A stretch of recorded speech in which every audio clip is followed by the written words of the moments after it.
Hi YouTube, it's Ebony. And it's Denise. And we're back with our third video. I'm so sorry it has taken us so long to make this video. Between the holiday season, somebody's birthday is coming up next weekend, and Olivia's first birthday is also coming up. We've just been so busy with planning and decorating for the holidays, so we're sorry it took us so long to upload our next video. But we definitely cannot start a video off without thanking everyone for their support. Yeah, thank you so much to all the new subscribers, all the new followers on Instagram, and just thank you for watching, and we hope you continue watching. Like, you guys definitely have made us feel like we should continue making videos, and that you guys will continue watching our videos, and that just makes us feel so warm and toasty inside. I guess we're not that boring after all. Yeah, I guess we're not that boring. We're a little bit of boringness, but we're not that boring. So you guys are actually tuning in and watching our videos. So thank you so much. And sorry Olivia's not here yet. She's sleeping, but if she wakes up before the end of the video, we'll tune her in. But other than that, you'll see her in the next video for sure. Definitely. And also, check out our Get to Know Us section on the bottom. I've listed several people that we've met on Instagram and people that have YouTube channels. The Tuckers is another 2-mom family that has started making their own videos about their journey. As well as Michelle, her coming out video. Yes. Check that out. So thank you, and stay tuned because we're now going to discuss about our TTC journey and how we had Olivia. All right, YouTube, we thought the best way to break down our journey was just to go month by month. And since it's been a long time, we decided to write some notes down. Yeah, we have notes. So if you see that we keep looking down, it's because we're like trying to keep track of everything and make sure we don't miss anything out. Now, on that note, for us, our TTC journey started in January of 2011. And that's when I made an appointment with my GYN doctor. So we went to go see my GYN doctor, and first of all, she was so excited that we were ready to be moms, and I was like, yay! And however, she informed us that she can't be a part of that journey with us because she doesn't have the right resources or the licensing to be able to do any type of fertility treatments with us. So she then recommended us to a place called CWRC, which stands for the Center of Women's Reproductive Care. Oh, I can't believe I got that right. That was a tongue twister. And to go there, and they can definitely help us out. Great.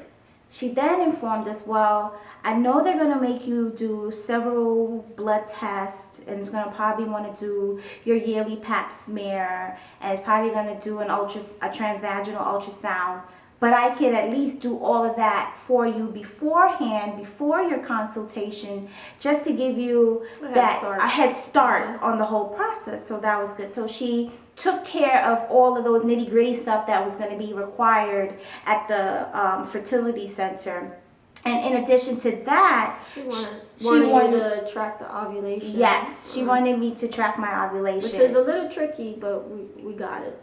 Yeah, we did finally figure out when I ovulate, but it's just so funny when these situations come up, you forget, women, that these natural occurrences happen within your body. So I was just like, man, I've never ever had to think about when I ovulate, like who does that? So it was just like, okay, I did my own research trying to figure out how you can figure out when you're ovulating, but I'll get into that later on exactly what I did. The internet is a beautiful thing because it has so many resources and help that you can just Google it and they tell you everything. Yes. So definitely, so far, I would say to anybody who's trying to conceive, your first step should be to make that appointment with your GYN doctor, especially if you have a great relationship with your GYN doctor. Make that your first contact point and your first resource point as far as what steps you should take. So now we're going to move on to what happened in February. Our consultation was scheduled for the first week of February with CWRC with one of the fertility specialists. And at the consultation, he went over 3 main things with us. He went over health insurance, basically what's covered and what's not covered. He went over our donor options, known versus unknown, and he also went over our plan of action. And then he also sent us home with a pamphlet full of websites that we can choose a donor from. Yes, like he went, as far as the portion about the known versus unknown, what he informed us was that legally, if we were to use a known donor, like if we were to use a family member or something like that. Correct. We would not be able to go ahead with that unless they had some type of legal documentation stating that that known donor is giving up all parental rights. So then we would have had to like get a lawyer and all that stuff. Yeah. But we already knew going into it that we wanted to use an unknown donor and just go online through a cryobank and choose that way. So I know that we had certain criteria we were looking for. We wanted the person to look, Spanish and be light-skinned like me. So we found the perfect person. Specifically Puerto Rican, because my wife is Puerto Rican. For those of you who didn't know, she's Puerto Rican. Yeah. And so that was number one for us. We wanted a Puerto Rican donor. He had to be very fair-skinned like her, had straight hair like her, and that pretty much was our criteria as far as how we went about choosing a donor. But in addition to that, when choosing a donor, you have the option of choosing somebody that's anonymous and who's not anonymous. And what we mean by that, an anonymous donor, Olivia will never be able to get in contact and know specifically who that donor was. However, we found a Puerto Rican donor, the one Puerto Rican donor that had something called an open option ID, which means that if Olivia wanted to, when she turns 18, she could find out specifically who the donor is. We can't, but she can. And we wanted that option for her. Not everybody may want that option, but for us and our journey and our story, we wanted her to have that option if she specifically wanted to know in the future who the donor was. Yeah.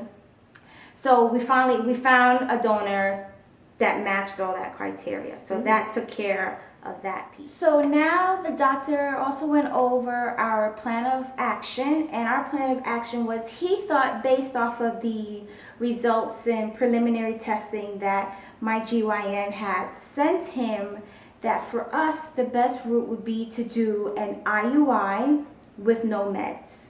So that, and for you guys, an IUI is an intrauterine insemination, and basically he thought that's the route that we should go first. That's going to be our plan of action, and we'll take it from there and see what happens. And then after we went over our plan of action, we then went over our health insurance and will it cover the IUI. With the health insurance, and I'm going to try to be very brief as I can about the health insurance, it covered all of my diagnostic treatment. It covered all preliminary blood testing.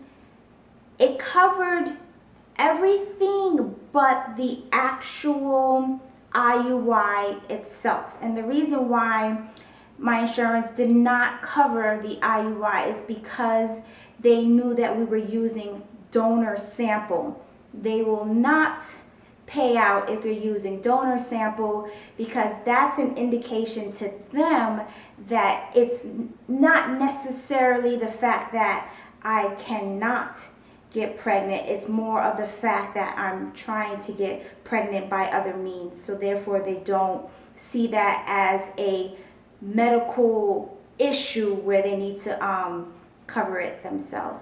And that was fine. An IUI was roughly about, the procedure itself was $300. Also, to let you guys know, when purchasing sperm, it could range from like $500 up. It depends on what sample is being sent to you, as far as is it prepped for an IUI or prepped for an IVF.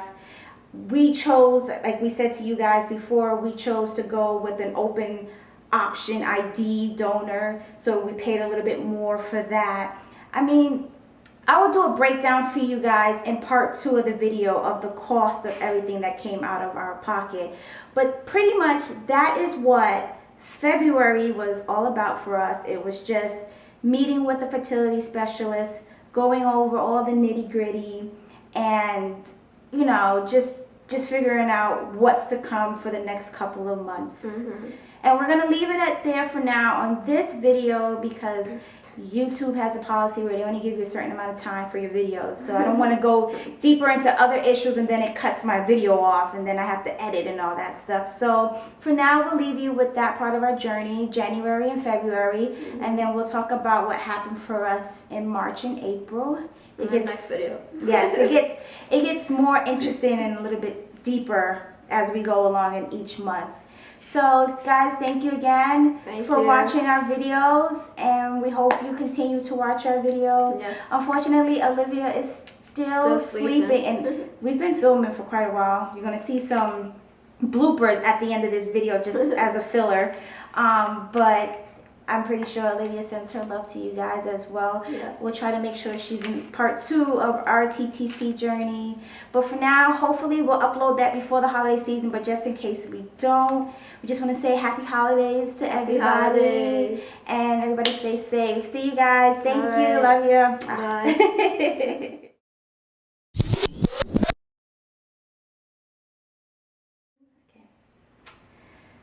Now, our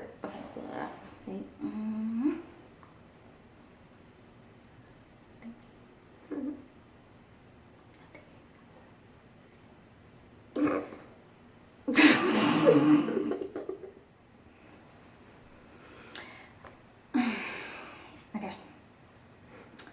All right, guys, and we're back, and we're ready to